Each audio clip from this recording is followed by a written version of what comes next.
Hope you will be fine.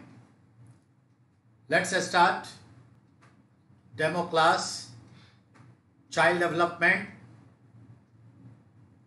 and pedagogy, including educational psychology. Educational psychology. Cognitive development, it is already integral part of this psychology. We would like to be talk about something very philosophical in the beginning as a demo class to understand what is psychology. Because if we have no idea about philosophy of life, then how can understand what is psychology? Because this subject psychology abstract from the womb of as a pure form philosophy. दर्शन शास्त्र के गर्भ से निकला हुआ एक खास विषय जिसे हम मनोविज्ञान कहते हैं। और मनोविज्ञान को जानने के लिए थोड़ी सी दर्शन फिलॉसफी जानना जरूरी है, क्योंकि बाइक में, कार में, किसी भी वाहन में जब टैंक में फ्यूल भरा रहता है तभी वो इग्नाइट होता है। बात समझ में आ रही है हमारी? कोई भी बाइक हो, कार हो, वाहन हो, मशीनरीज हो, जब उसमें फ्यूल होता है, चाहे वो डीजल हो, सीएनजी हो, एलपीजी हो, आपके घर का गैस चूल्हा क्यों ना हो जिसके पीछे एक एलपीजी वाला फ्यूल टैंक है, हमारे भोजन है, हम और आप भोजन करते हैं, वो फ्यूल है हमारा, बैल है, गाय है, भैंस है, सब फ्यूल लेती है। उसके बाद मेटाबॉलिज्म से उसकी दैनिक क्रियाएं संपन्न होती है। Without fuel nobody can remain active, will deactive. तो आप भी जानते हैं मनोविज्ञान क्रियाओं के अध्ययन का विज्ञान है। क्रिया यानी हमारे व्यवहार का विज्ञान है, यानी हम जो तुलनात्मक रूप से व्यवहार करते हैं, किस परिस्थिति में कैसा व्यवहार करते हैं, यह मनोविज्ञान है। और व्यवहार के पीछे एक खास चीज है आहार, फ्यूल, ईंधन। तो हमें मालूम है पेट्रोल की गाड़ी बड़ी स्ट्रॉन्ग इंजन वाली होती है और वो ज्यादा ताकतवर होती है डीजल के फ्यूल से ज्यादा। सीएनजी ऑब्वियसली कमजोर होगी। Everything depend upon fuel. हम भी पेट भर के खाना खाएं और कोई भी खाना खाए, पर मैं एक सामान्य व्यक्ति के तौर पे रोटी चावल जो मिला खा लिया, पेट भर लिया। पर किसी ने हमसे भी कम खाना खाया पर बहुत ही बैलेंस डाइट खाया। नहीं, बैलेंस डाइट, थोड़ा सा कार्बोहाइड्रेट, थोड़ा सा प्रोटीन, अच्छा सा थोड़ा सा विटामिन, कुछ फैट्स, कुछ रफेज और अच्छी मात्रा में वाटर लिया डाइजेशन के लिए, तो उसका हेल्थ भी अच्छा है, एनर्जेटिक भी है, ग्लोजी भी है, ईच एंड एवरी सेक्ट। उसका डेवलपमेंट मेंटल फिजिकल डिफरेंट होगा, हमारा डिफरेंट होगा। समझ में आई बात? ये जो मैं कह रहा हूं उसके पीछे बात ये है कि मनोविज्ञान में मनुष्य के क्रिया प्रतिक्रियाओं का अध्ययन होता है। ये क्रिया के पीछे क्या है? फ्यूल। फ्यूल की प्रकृति क्या है? मायने रखता है। ठीक है? तो पूरा का पूरा जो मनोविज्ञान है वो मनुष्य की क्रियाओं का विज्ञान है। जैसे कहते हैं ना, अर्थशास्त्र क्या है, व्हाट इज इकोनॉमी, तो हम क्या कहते हैं?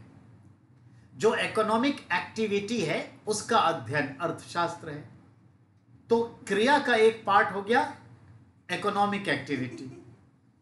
अब इकोनॉमी के लिए हम डिफेंस भी कर सकते हैं, इकोनॉमी के लिए हम चिकित्सा भी करते हैं, इकोनॉमी के लिए हम स्पोर्ट्स भी करते हैं, इकोनॉमी के लिए हम सोशल वर्क भी करते हैं, इकोनॉमी के लिए हम कोई ना कोई अपराध भी करता है।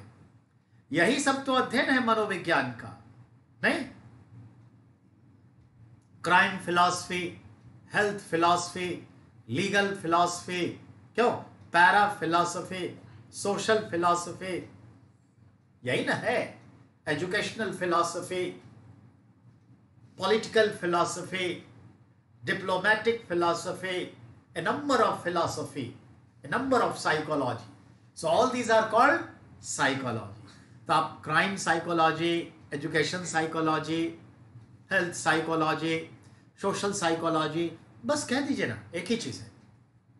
कहने का मतलब ये है, तो बेटा जैसे मैंने आपसे कहा ना, सबके पीछे हमारी क्रियाएं हैं, और क्रियाओं के संदर्भ में देखें तो क्रिया कैसे हो पाती है, उसके पीछे हमारा फ्यूल सिस्टम है, उसके पीछे हमारा एटमॉस्फेयर है। जो हम फ्यूल लेते हैं वो कैसे ग्रोथ हो रहा है, ग्रो हो रहा है, किस तरीके से हमारे पास आ रहा है। आज की तारीख में ये फ्यूल केमिकली प्रोड्यूस हो रहा है, तो हमारा, आपका, जानवरों का, सबका संदर्भ बदल रहा है।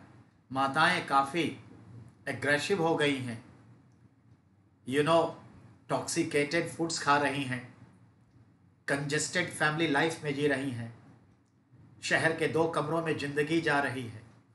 कोरोना की वजह से तो और आफत आ रही है।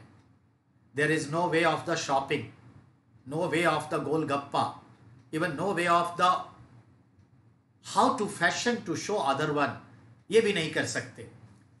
लड़कों में देखिए, न घूम सकते हैं, न फिर सकते हैं, न रोड रेस का मौका मिल रहा है, ए लॉट ऑफ थिंग्स। तो इसकी भी क्या ब्रेन पर असर पड़ रहा है, it's a kind of study, that's called psychology.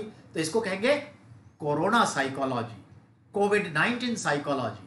क्या असर डाला है, क्या इसका रिजल्ट होगा। So all activities come under psychology. There are 29 different type of the psychology we have to study, but finally we focused on educational psychology. But first of all, there are 3 different questions that is very common for everyone. Okay, common for everyone. When the question asks, who is considered father of psychology, your answer will be Wilhelm Wundt. Who is considered father of psychology? Your answer will be Wilhelm Wundt. Wilhelm Wundt, you know better, belongs from Germany. Took birth 16th August 1832 and passed away 31st August 1920.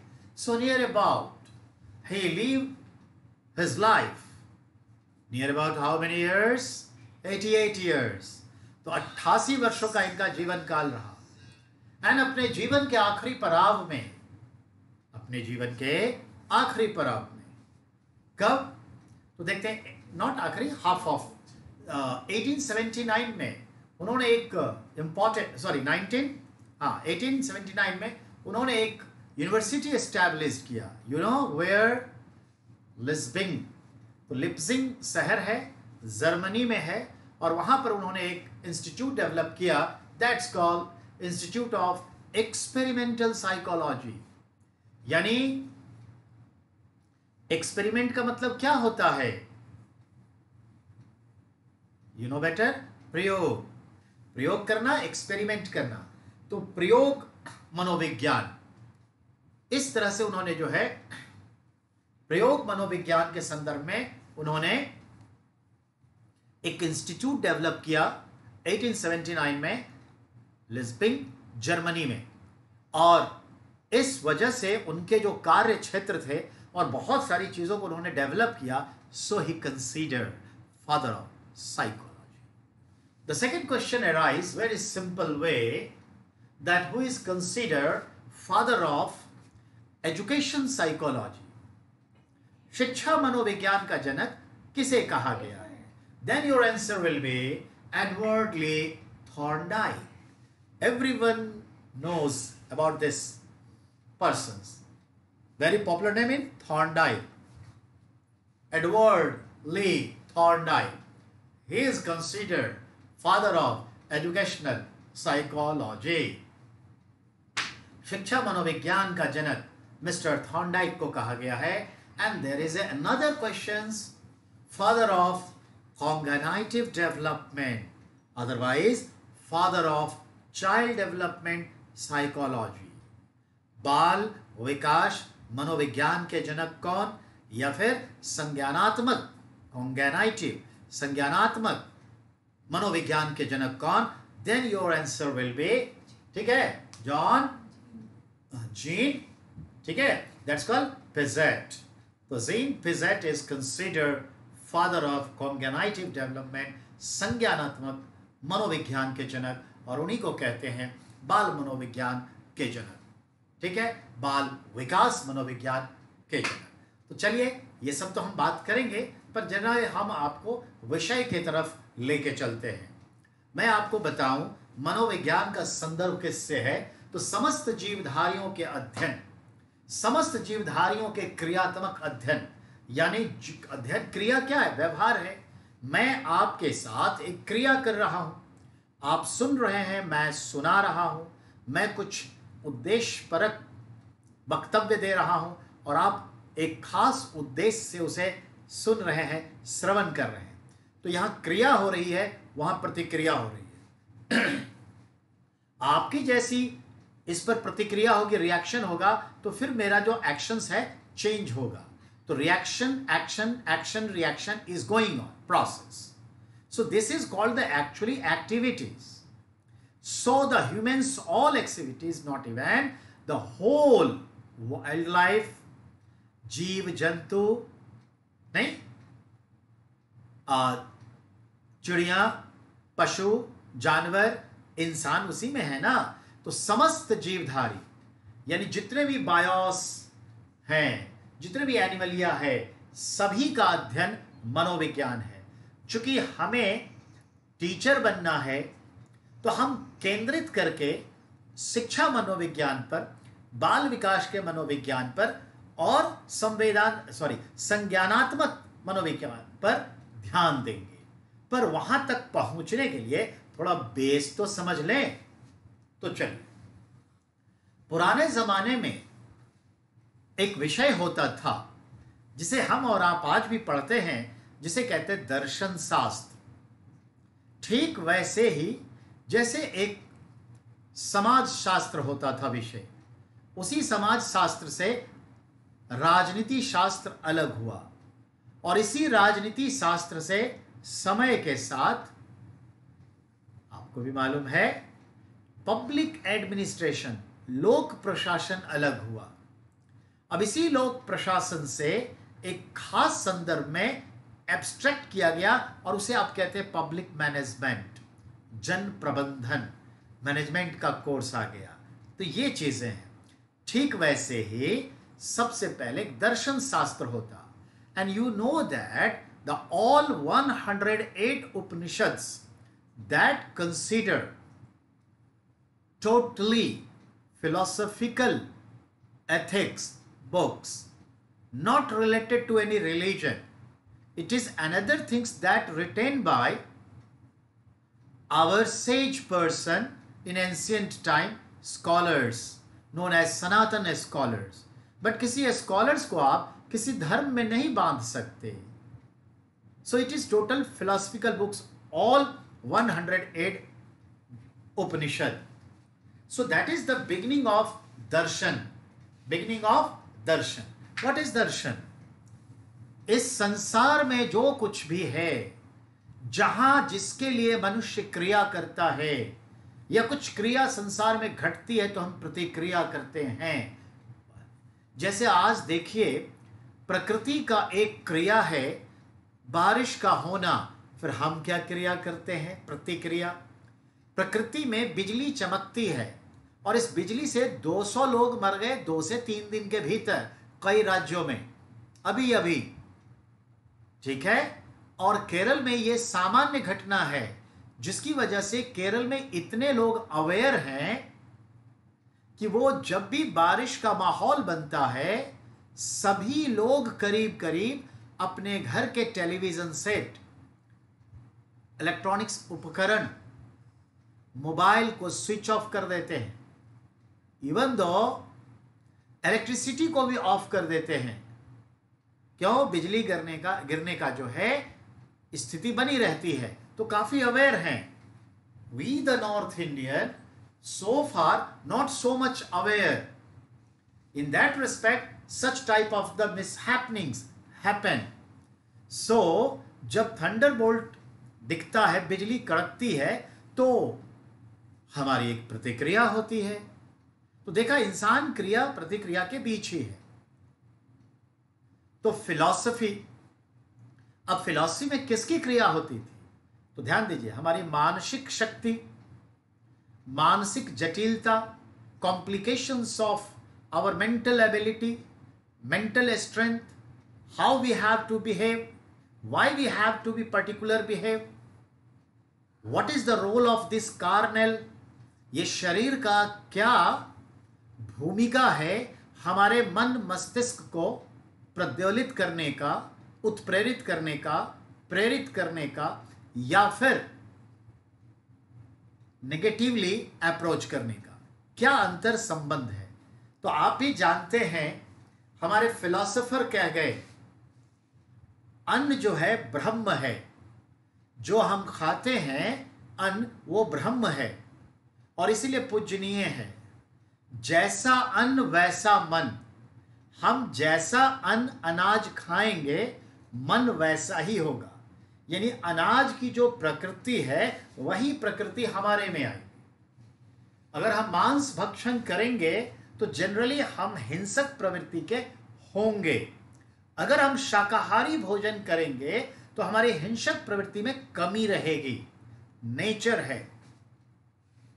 हम और आप एक activities करते थे लाखों साल पहले।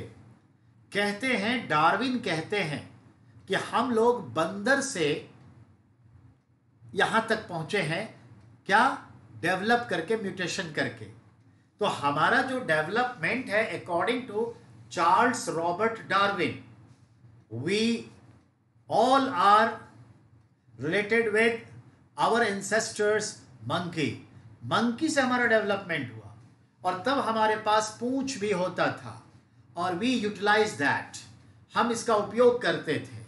But as we left the such places, forest area, mountain area, jumping ground area, and come in the plain, slowly in the course of time, as our climate is changed, routine life is changed, activity is changed, so no use of this such tell.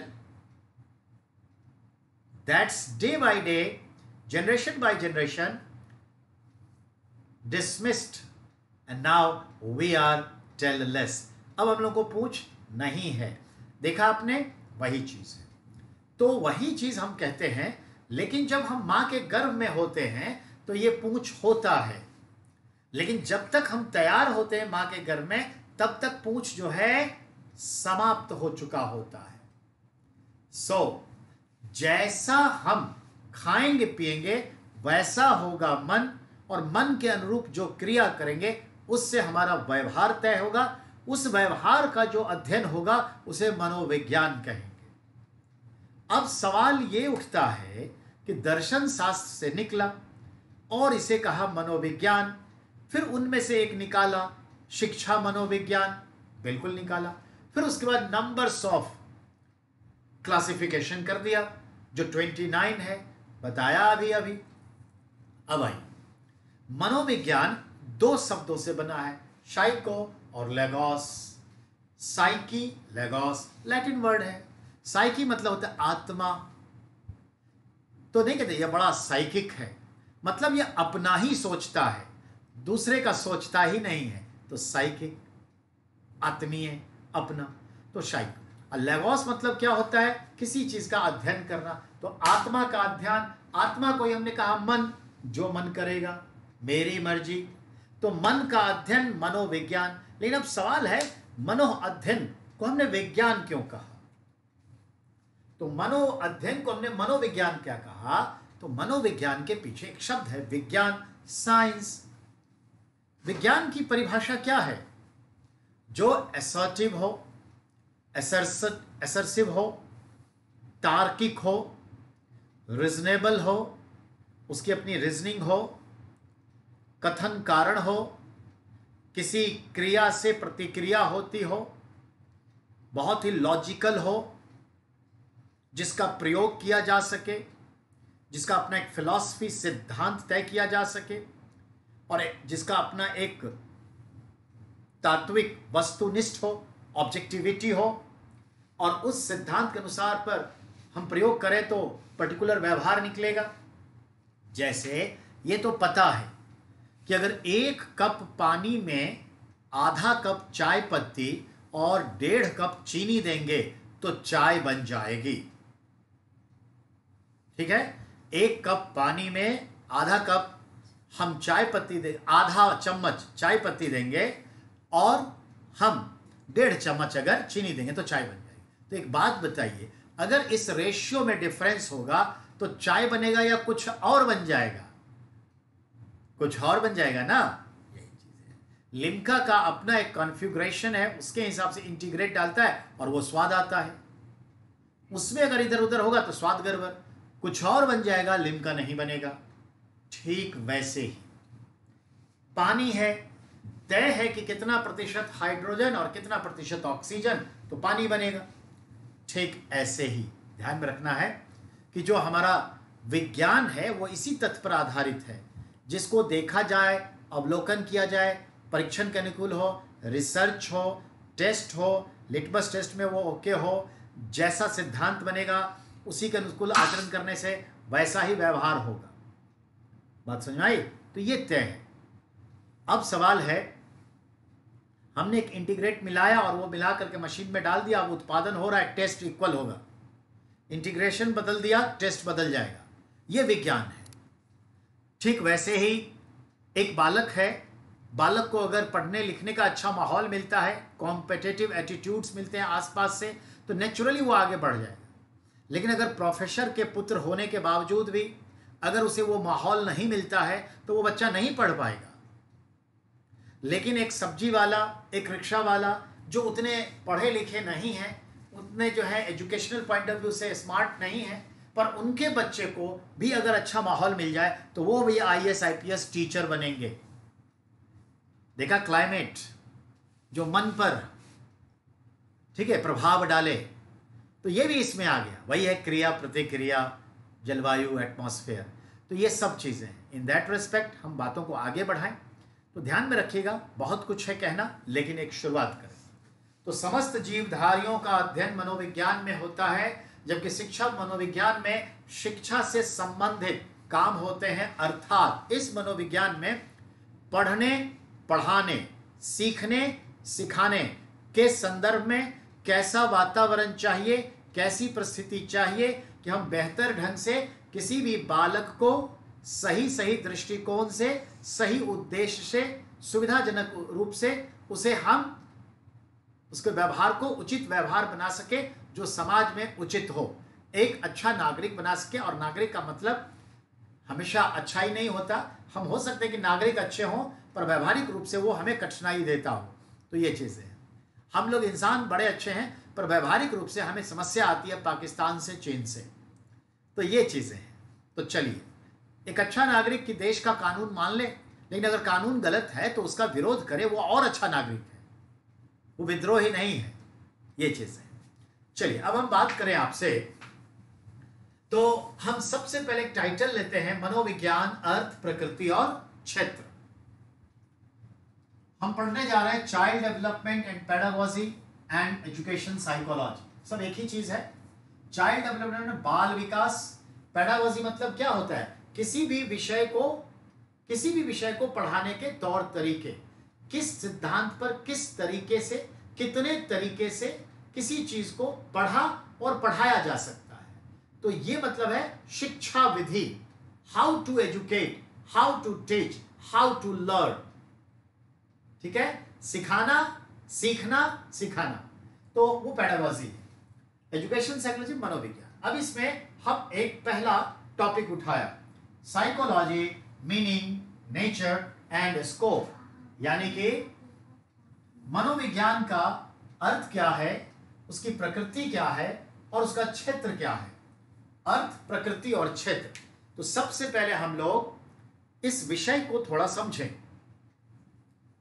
जैसे मैंने कहा सदियों से, और सदियों का मतलब तो मैं आपको कहूंगा 2000 नहीं, 2500 वर्ष पहले से, 2500 सालों से, तो सदियों यानी हजारों साल पहले से दर्शन शास्त्र एक प्रचलित विषय रहा और इसी की एक शाखा मानसिक दर्शन शास्त्र के रूप में यानी मेंटल साइकोलॉजी के रूप में डेवलप हुई। मानसिक दर्शन शास्त्र मेंटल साइकोलॉजी के रूप में डेवलप्ड हुई और समय के साथ इसे हमने मनोविज्ञान का एक सीमित रूप दे दिया। तो फिलॉसफी दर्शन शास्त्र से क्या निकल के आया? मन का वैज्ञानिक शास्त्र यानी मेंटल साइकोलॉजी। और इस मेंटल साइकोलॉजी में मस्तिष्क के अध्ययन किए जाते थे, मन का अध्ययन किया जाता था, पर वहां उस वक्त तक वैज्ञानिक पहलू कम थे, सैद्धांतिक पहलू कम थे, पर व्यवहार पर आधारित पहलू ज्यादा थे। ये मैं कहूं अब इसमें क्या अध्ययन करते थे? तो आत्मा का, मन का, मस्तिष्क का। बिल्कुल सही। देखिए ना, हमें विचलित क्या करता है? ये मन क्या होता है, ये दिल क्या होता है? दिल की माने या दिमाग की? दिमाग यानी मस्तिष्क, दिल यानी मन, किसकी माने? ठीक है, चेतना नहीं तो चेतना क्या है? अवेयरनेस क्या है? चेतन, अवचेतन, अर्धचेतन, तीन तरह के हमारे जो है ना मन होते हैं। चेतन मन जो अवेयर है, अवचेतन अच्छा ऐसा है कुछ पता नहीं, अर्धचेतन हाँ सुना है कि चीन जो है लड़ाई की स्थिति में आ गया है, तो ये है अर्धचेतन। और एक है अवचेतन। क्या? अच्छा चीन से लड़ाई होगा, हमको तो कुछ पता ही नहीं।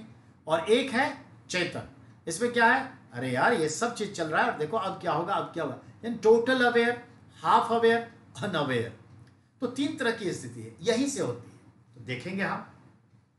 अब आइए, आत्मा, मन और मस्तिष्क, सोल, ठीक है ना, और उसके मन और मस्तिष्क, तो ब्रेन, सोल और दिल कह लीजिए, हृदय क्या कहता है, मन क्या कहता है, तो इन तीनों का समन्वय देखा जाता है। All three come together to synchronize. That is the study of philosophy, mental psychology. Nowadays is different. Now, मनोविज्ञान का आप देखते हैं अर्थ क्या है। अर्थ में देखिए पहले लिटरल यानी लिटरेरी मीनिंग देखते हैं, शाब्दिक क्या है। तो जैसा मैंने कहा साइकी, जिसका अर्थ हुआ क्या, आप भी जानते हैं, विचार करना। और साइकी का अर्थ मालूम है भिन्न भिन्न अर्थ में, भिन्न भिन्न रूप में होता है, आत्मा और मन। तो आत्मा हो गया साइकी का मतलब, मन हो गया साइकी का मतलब, और लागवास मतलब होता है विचार करना, अध्ययन करना, मनन करना, चिंतन करना, सोचना। तो जब हम आत्मा के बारे में सोचते हैं, चिंतन करते हैं, मनन करते हैं, तो इसे मनोविज्ञान कहते हैं। अब अगले पॉइंट पर आइए। अगला जो हमारा है, आने वाले परिवर्तन की भिन्न भिन्न 4 अवस्थाएं हुई। कहने का मतलब जो हिस्टोरिकल डेवलपमेंट ऑफ जो साइकोलॉजी है, it's taking the 4 steps time being in shortly to understand. This 4 steps is how, where and in which way. The first stage, I am talking about the first stage, is known as प्रथम अवस्था। आरंभ का अध्ययन करने वाले विषय study के रूप में परिभाषित किया गया, जिसमें कहा गया स्टडी ऑफ द सोल। समझ में आई हमारी बात? यानी आरंभ में यह कहा गया कि यह आत्मा का अध्ययन है, यानी फिलॉसफी का एक शाखा मेंटल, ठीक है, साइकोलॉजी। तो at the first stage in our human activities world, the study of soul, that was the actual motto of psychology, mental psychology. Well, तो सब कुछ आत्मा था और आत्मा के हिसाब से लोग चलते थे। पर आज आत्मा को साक्षी मान के भी हम बहुत कुछ को जानबूझ करके इग्नोर कर देते हैं। दूसरा, द्वितीय अवस्था यानी सेकेंड स्टेज को आप कहते हैं क्या? तो उसका सीधा है विज्ञान का मन का अध्ययन। तो अब क्या होने लगा, अब आत्मा को अलग कर दिया, अब कह दिया मन का अध्ययन। क्योंकि आत्मा क्या है, नहीं है, कौन देखा? पर मन का तो यह है कि मेरा मन ये करता है, मेरी मर्जी, मन मर्जी। तो मन का अध्ययन हो गया, जिसको आपने कहा study of the mind, study of the mind या साइंस ऑफ द माइंड। यहां माइंड मन है, मेरा मन करता है, मेरा माइंड ये है, मेरा माइंड ये कहता है, ये मतलब है। तो मन को अब आप पहले तो साइकोलॉजी में समझिए, ये दिमाग की बात है, माइंड की बात है। अब माइंड और ब्रेन दो चीजें हैं, ये ध्यान में रखिए। नहीं तो तुमको माइंड है कि नहीं, ब्रेन है कि नहीं, तो ब्रेन मतलब दिमाग होता है, नहीं माइंड मतलब ये। माइंड जो है हल्के रूप में लेते हैं, और जब ब्रेन कहते हैं तो जटिल हो जाता है, कॉम्प्लिकेटेड हो जाता है। नहीं, जैसे हम कहते हैं प्यार, प्रेम, ठीक? जब प्रणय कह देते हैं तो थोड़ा जटिल होता है। चलिए हमारा सवाल अब ये, तो सेकेंड फेज में, फर्स्ट फेज में तो आत्मा का अध्ययन था, study of soul. Second phase में क्या होगा, स्टडी ऑफ माइंड, दिमाग को पढ़ना। तो आत्मा से दिमाग पे आए, यानी हम व्यवहार से सिद्धांत की ओर बढ़ रहे हैं, यानी हम इजी टू हार्ड की ओर बढ़ रहे हैं, यानी हम कॉम्प्लिकेशंस की ओर बढ़ रहे हैं। And you know third stage में जाकर के क्या होता है, उसको देखते हैं कि थर्ड स्टेज क्या होता है। थर्ड स्टेज में हम आगे उसी जगह पर, ठीक है, ध्यान दें। थर्ड स्टेज क्या कहा, तो पहले तो हम ये देख लें थर्ड स्टेज में इसको क्या कहते हैं, चेतना का विज्ञान। कॉन्शियस मतलब क्या होता है, अवेयर रहना, चेतित रहना, चेतना का विज्ञान। तो थर्ड स्टेज में आते हैं science of consciousness. Actually third system आपको लेके आया science of consciousness, that's the study of the conscious behaviour. तो मन जो कहता है, तो जो हम प्रैक्टिस करते हैं, that is called the behaviour. तो एक्चुअली मेरे मन में क्या चल रहा है, हमने कहा कि मैं चाहता हूं कि आप बड़े व्यक्ति बन जाइए, आपका संसार में नाम, और जब बन गए आप तो मुझे जलन हो रही है। तो ये व्यवहार बताता है कि एक्चुअल में तुम क्या चाहते थे, तुम झूठ बोल रहे थे और चाहत कुछ और थी। बात समझ आई? तो ये चीज है। अब तो थर्ड, फर्स्ट स्टेज क्या था, study of soul. Second stage क्या आया, स्टडी ऑफ माइंड, या ठीक है, अगला तीसरा क्या आया थर्ड स्टेज में, तो study of the conscious behaviour, यानी बहुत ही संतुलित जो व्यवहार होता है चेतनता के साथ। कहते हैं ना, मैं दिलो दिमाग से ये बात कहना चाहता हूं, ये मतलब है। तो साइंस ऑफ कॉन्शियसनेस, ये थर्ड हुआ। थर्ड में देखिए क्या होता है, तो याद रखना है चेतना का विज्ञान या चेतना का व्यवहार आया। और सर्वप्रथम विलियम जेम्स ने जो थे, जो 1890 में, ठीक है, मनोविज्ञान का सिद्धांत नाम से एक पुस्तक लिखी, और जिसको इंग्लिश में कहते हैं, ठीक है, प्रिंसिपल्स ऑफ साइकोलॉजी। तो हम देखते हैं विलियम जेम्स ने 1890 में, ठीक है ना, द प्रिंसिपल्स ऑफ साइकोलॉजी यानी मनोविज्ञान का सिद्धांत, एक पुस्तक लिखा जिसमें उन्होंने इसे कहा यह चेतना का विज्ञान है, it is the science of conscious behaviour, ये बात उन्होंने कही। तो ये पॉइंट याद रखिएगा। अब आ जाते हैं अगले पर। एक व्यक्ति हुए वुडवर्थ, व्यक्ति क्या, साइकोलॉजिस्ट हुए वुडवर्थ, जो 1945 के आसपास एक बात कही, any manifestation of life is activity, any manifestation of life is activity, यानी मनुष्य की हर एक अभिव्यक्ति एक क्रिया है।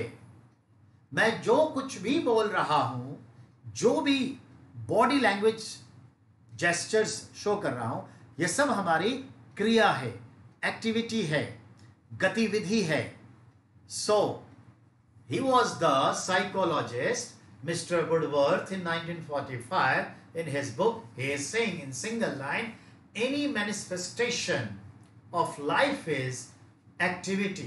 ये सब हॉट क्वेश्चन होता है कि किसने कहा, तो मनुष्य के जीवन की हर एक अभिव्यक्ति, चाहे वो वाचिक हो, शारीरिक हो, ठीक है, या इशारों में हो, वो एक गतिविधि है। जैसे राहुल बाबा संसद में रहते हुए, ठीक है ना, क्या कहा, ऐसे किया, किसको, जिसको भी किया। जैसे एक वीडियो आया था जिसमें एक साउथ इंडियन कोई हीरोइन थी, कोई वॉरियर करके आई थी, कोई हीरोइन थी बहुत फेमस वॉरियर, और वो भी बहुत बढ़िया से आंख मार रही थी, ऐसे ऐसे कर रही थी। So this such type of the educational activities is also activities. तो जो हमारी शारीरिक है, जो हमारी जुबान से है, जो हमारे इंद्रियों के थ्रू एक्टिविटीज की जाती है, ऑल दीज आर। तो तृतीय अवस्था में ये देखा। तो विलियम जेम्स की एक किताब आपके सामने आई, प्रिंसिपल ऑफ फिलॉसफी। तो एक्चुअली आपने अब देखा कि ये 19th सेंचुरी ही है जहां पर एक्चुअली धीरे धीरे शेपअप हो रहा है साइकोलॉजी का एज ए सब्जेक्ट, और 20th सेंचुरी में आके एजुकेशनल साइकोलॉजी शेपअप होगा, और 18th सेंचुरी तक लगभग फिलॉसफी ही लाइफ की चल रही थी। अब आई, अब हमारे एक व्यक्ति हैं विलियम वुंट। विलियम वुंट, जिनको मैंने कहा फादर ऑफ साइकोलॉजी। तो विलियम वुंट जो थे, जर्मनी में, मालूम है 1832 में पैदा हुए, बताया था ना अभी 16 अगस्त 1832। 16 दूनी 32। अगस्त कौन सा महीना होता है, जरा जोड़िए, जनवरी, फरवरी, मार्च, अप्रैल, मई, जून, जुलाई, अगस्त, 8वां महीना। तो 8वां महीना, 8 दूनी 16, 16 अगस्त, 16 दूनी 32, यानी 1832। तो कितना अच्छा है, 1832 में उनका जन्म हुआ, 31 अगस्त 1920 को डेथ कर गए, और इस तरह से 88 वर्ष रहे। 8 नहीं, कुल मिला के बात ये हुई, he was belongs from Germany. In Germany 1879 he established, ठीक है, ही established an institute of experimental psychology. और इस तरह से देखते हैं उन्होंने उस पर बहुत सारे काम किए, और इन्होंने जो है क्या कहा समझिए। तो लिपजिन नाम का जगह है जर्मनी में, जहां पर इन्होंने 1879 में एक प्रयोगशाला की स्थापना किए, ठीक है। अब आइए, विश्व की सबसे पहली मनोवैज्ञानिक प्रयोगशाला उन्हीं की थी। The first psychological experimental institute that was established by psychologist, father of psychology, William Wundt, Wilhelm Wundt. Okay, तो ये ध्यान में रखना है। तो पहला प्रयोगशाला, ये क्वेश्चन तय है कि दुनिया की पहली मनोवैज्ञानिक प्रयोगशाला की स्थापना कब, कहां, किसने। तो father of psychology William Wundt, तो विल्हेम वुंट, 1879, लिपजिंग, जर्मनी। अब आइए, so as you know that, अब हम देखते हैं मिस्टर विलियम वुंट के एक शिष्य थे, डिसाइपल, उनके स्टूडेंट, जिनका नाम था एडवर्ड, ठीक है, ब्रैडफोर्ड। एडवर्ड ब्रैडफोर्ड ने क्या किया, तो मनोविज्ञान का जो देखते हैं, तो पूरा नाम उनका था एडवर्ड ब्रैडफोर्ड टिचनर। इन्होंने मनोविज्ञान का कार्य चेतना की अवस्था में कर्तव्य और व्याख्या करना, तो वर्णन और व्याख्या, यानी हम देखते हैं इनके शिष्य एडवर्ड ब्रैडफोर्ड टिचनर ने कहा कि मनोविज्ञान का कार्य क्या है, चेतना की अवस्था में जो वर्णन और व्याख्या करना है वह अंतर्दर्शन विधि है। दैट इज मेथड या process of looking with in. देखिए, अब अभी एक स्टेज आप आगे बढ़ गए। मन मतलब क्या होता है, आंतरिकता ही तो होती है ना। शरीर जो करेगा वो बाह्य है, मन में जो चल रहा है वो कोई नहीं देखता। चीन क्या करने वाला है हम अनुमान लगा सकते हैं, पर क्या करेगा वो वही जानता होगा। लेकिन जब उसकी एक्टिविटीज सेना के रूप में आते तो समझते चीन ये करने की कोशिश में है। समझाई, मन में क्या चल रहा है कोई नहीं। तो he was the man, he was the psychologist who was disciple of Wilhelm Wundt. His name was Edward Bradford Titchener, who considered the study in psychology is actually method or process of looking within.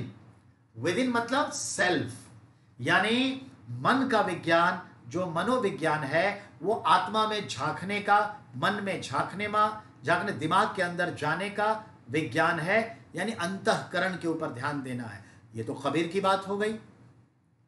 बुरा जो देखन मैं गयो, बुरा न मिल हो कोई, जो दिल खोजा आप नौ, हमसे बुरा न कोई। सही बात है ना। जब अध्ययन करते हैं तो पता चलता है कि बिल्कुल कमियां तो हम में है। हम संसार को क्या उपदेश दें, पहले खुद तो सुधर लें। लेकिन यहाँ सुबह सुबह व्हाट्सएप से लेकर फेसबुक पर जिनको कुछ नहीं पता वो भी सबको उपदेश देते हैं। पहले एक उम्र तो बिता लो, जीवन की व्याख्या सीख लो, जीवन क्या है समझ लो, तब उपदेश देने के लायक होगे। माता पिता का उपदेश समझ में आता है कि उनके पास एक अनुभव है। देखते हैं 15 साल 18 साल वाले बच्चे भी व्हाट्सएप पे उपदेश दे रहे हैं। ठीक है ना, तो ये याद रखिएगा। तो अब हमने देखा एडवर्ड ब्रैडफोर्ड टिचनर ने कहा it is the process of looking within, यानी अंतःकरण, ये मतलब है, यानी अंतःदर्शन विधि है। सो साइकोलॉजी इज ए अंतःदर्शन विधि to look inside of our heart, our soul, our mind, our brain. Clear? तो ये देखा आपने। तो ये तीसरा था। अब आइए चेतन व्यवहार और अचेतन और अर्धचेतन। मैंने पहले ही कहा कॉन्शियस, सब कॉन्शियस, नॉन कॉन्शियस। तो कॉन्शियस मतलब चेतन, ठीक है, सब कॉन्शियस अर्धचेतन, नॉन कॉन्शियस अचेतन। तो 3 अवस्था होती है मनुष्य की, ठीक है ना। ये चीज है। तो माँ के गर्भ में भी बच्चे 3 अवस्थाओं में होते हैं समय समय पर, और धीरे धीरे धीरे चेतन अवस्था बढ़ती जाती है, अनकॉन्शियस और सब कॉन्शियस धीरे धीरे लास्ट होती जाती है। लेकिन जब हम सोए हुए रहते हैं और गहरी नींद में होते हैं तो कोई चींटी भी काट ले, कोई तकलीफ भी दे दे, कोई फर्क पड़ता है? तो कौन सी अवस्था है? अनकॉन्शियस। लेकिन कभी कभी हम नींद में रहते हैं और हमारे आस पड़ोस कौन क्या बोल रहा है, किस एक्टिविटी में है, नींद भी ले रहे हैं, उस एक्टिविटी को भी समझ रहे हैं। वो क्या है? सब कॉन्शियस। और एक होता है कॉन्शियस। सन्यासी लोग हैं, सन्यास में है, इनको मालूम है कौन कहाँ है क्या है। एक चींटी भी उसके हाथ पर गुजर रही है या एक परिंदा भी बगल से गया है तो बता सकता है एक परिंदा अभी यहाँ से उड़ के गया है। ये होता है अलर्ट। जैसे हमारे प्रधानमंत्री के सुरक्षा तंत्र में लगे वो वीर जवान जो उनको सिक्योरिटी प्रोवाइड करता है, जो सफारी सूट, ब्लैक कमांडो, काले चश्मे में रहते हैं, देखा आपने? ये क्या है? कॉन्शियसनेस माइंड है। ये ध्यान रखिए। चलिए, तो एक तो ये बात। तो कहने का मतलब है, फ्रायड का नाम तो सुना होगा। फ्रायड जनाब बहुत बड़े विज्ञानी हुए और चाइल्ड साइकोलॉजी के, खासकर एडोलेसेंट के, और हम स्वप्नदर्शी के रूप में उनको देखते हैं, ड्रीमोलॉजिस्ट, यानी वो स्वप्न के विज्ञान पर बहुत काम किया। अवचेतन, अचेतन, निश्चेतन मन के ऊपर बहुत काम किया कि क्या क्या मन की अवस्था होती है, स्वप्न हम क्यों देखते हैं, स्वप्न कैसा, क्यों, कब, कैसे देखते हैं, इन सब के ऊपर। और खासकर किशोरावस्था में बालक की जो अवस्था होती है, यौन ग्रंथियां जो उसकी होती है स्वप्न के संदर्भ में, उन पर उन्होंने बहुत सारे काम किए हैं। तो फ्रायड जो थे ऑस्ट्रिया से रिलेट करते थे और उन्हें ड्रीमोलॉजिस्ट कहा जाता है, फादर ऑफ ड्रीमो साइकोलॉजी या ड्रीमोलॉजिस्ट, या फिर कह सकते फादर ऑफ कॉन्शियस साइकोलॉजी आप कह सकते हैं। तो चलिए अब आइए, फादर ने ही ये रहस्य, मतलब फ्रायड ने ही ये रहस्य उद्घाटित किया कि चेतन व्यवहार तो हमारे संपूर्ण व्यवहार का केवल 1/10 भाग है। बिल्कुल सही बेटा, अभी जो मैं पढ़ा रहा हूं वो चेतन व्यवहार है और ये 1/10 है। इसको ऐसे समझिए ना, ये जो आंखें है वो 1/3 बाहर है जो दिख रहा है आपको, 2/3 अंदर है। वो ग्लेशियर है, जो पानी में पड़ा हुआ ग्लेशियर है, बर्फ का टुकड़ा, जो 11/10 यानी कि 11वां भाग बाहर है और उसका 10वां भाग, 10वां नहीं 10 भाग नीचे है। समझ में आई बात? ये चीज, पहाड़ को देखिए, ये पहाड़ जितना ऊंचा दिखता है धरती पे सी लेवल से, वो उतना ऊंचा है, उसका 3 गुना नीचे है। तो ऐसे ही बेटा जो हम व्यवहार करते हैं उसके अंदर मन में बहुत कुछ चल रहा होता है। कल हमारा कैसा बीता है उसके आधार पर हम आपसे व्यवहार करते हैं। कहते हैं ना, दूध का जला छाछ भी फूक फूक कर पीता है। यही तो व्यवहार का कहानी है। तो ध्यान में रखने की चीज है बेटा। तो फ्रायड ने यही कहा कि जो अवेयरनेस है, जो दिखता है, जो विजिबल है, जो सुनील सर अभी दिख रहे हैं, ये सुनील सर का 10% है। बात समझाई? अभी तो बहुत कुछ आपको बताना बाकी है। हम आपको चाइल्ड साइकोलॉजी को, कॉग्निटिव डेवलपमेंट को, एजुकेशनल साइकोलॉजी को इस तरह से पढ़ाएंगे कि आपको हिस्ट्री ज्योग्राफी जैसा लगने लगे और एक एक चीज आपको दिमाग में बैठ जाए, कहानी के तौर पर, उदाहरण के तौर पर। तो ये ध्यान में रखना है। अब अगले बात पर आइए। अब जो हमने कहना है वो ये कि वस्तुनिष्ठ और वैध और विश्वसनीय, ये सब क्या है? तो याद रखिएगा, ऑब्जेक्टिव और रियलेबल। ऑब्जेक्टिव मतलब होता है तथ्यात्मक, ठीक है, वस्तुनिष्ठ होता है। तो वैध क्या है, ऑब्जेक्टिव क्या है, और एक होता है रियलेबल, विश्वसनीय, कितना रिलायबल है। तो रिलायबिलिटी बहुत मायने रखती है किसी भी चीज को लेके। तो जो जितना तथ्यपरक होता उतना रियलेबल होगा। जैसे निबंध अगर तथ्यपरक लिखेंगे तो भी मार्क्स नहीं मिलेंगे, प्रैक्टिकल, ठीक है ना, रिलायबल लिखेंगे तो भी नहीं मार्क्स मिलेंगे, लेकिन दोनों को मिला करके अगर लिखेंगे तो मार्क्स अच्छे मिलेंगे, ठीक है ना। कोई आदमी सत्यवादी है, बिल्कुल साइंटिफिक तरीके से बात करता है, मैथमेटिकल कैलकुलेशन के हिसाब से उसका व्यवहार चलता है, तो आपको 1 मिनट के लिए तो लगेगा कि बड़ा अच्छा ऐसा ही बोलता है, लेकिन उसके साथ आप रह नहीं सकते। हर चीज वो कैलकुलेटिव देखेगा, 2 और 2 5 देखेगा। तो मैथमेटिकल जो पर्सन होता है, देखिएगा मोस्टली वो पैसे के प्रति बहुत ही, समझ गए ना, ये होगा। और जो सोशियोलॉजी पढ़ा है, जो लिटरेचर पढ़ा है, लिटरेचर पढ़ने वाले अक्सर वो इंडल्ज हो जाते हैं अफेयर में, लव में, वो भी प्रॉब्लमेटिक है। जो हिस्ट्री ज्योग्राफी पढ़ा है उसको देखिएगा, अक्सर वो ठगा जाएगा, उसको सक्सेस होने में टाइम लगेगा।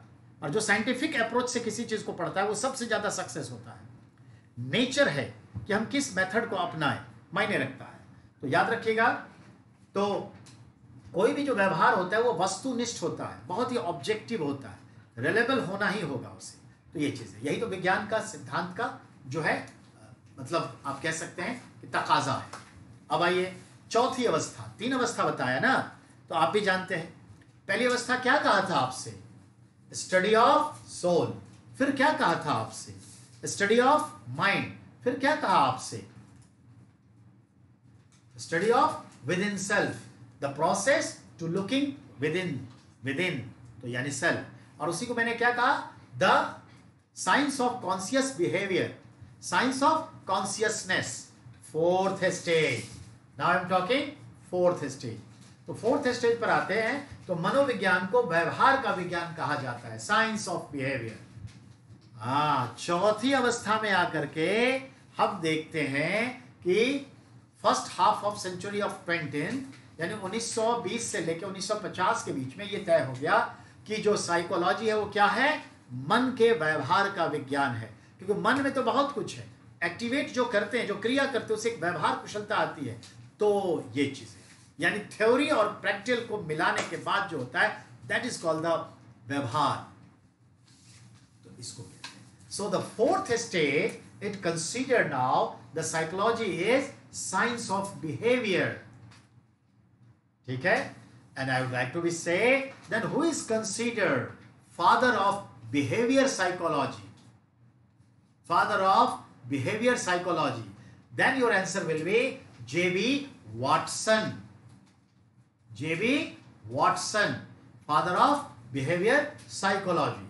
1913 के आसपास उन्होंने अपने सारे रिसर्च डेवलप किए and he considered father of behavior psychology. तो आपने देखा, अब हम बात कर रहे हैं इसमें क्या होता है, पॉजिटिव साइंस को डेवलप करते हैं। एक व्यक्ति थे विलियम मैकडुगल, नाम तो सुना होगा, विलियम मैकडुगल।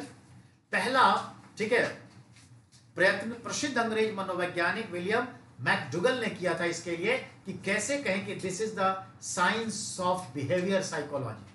तो याद रखिएगा, मनोविज्ञान की सबसे अच्छी और विस्तृत परिभाषा उन्होंने ही दी और कहा व्यवहारिक विचारधारा का जनक ये कहलाए।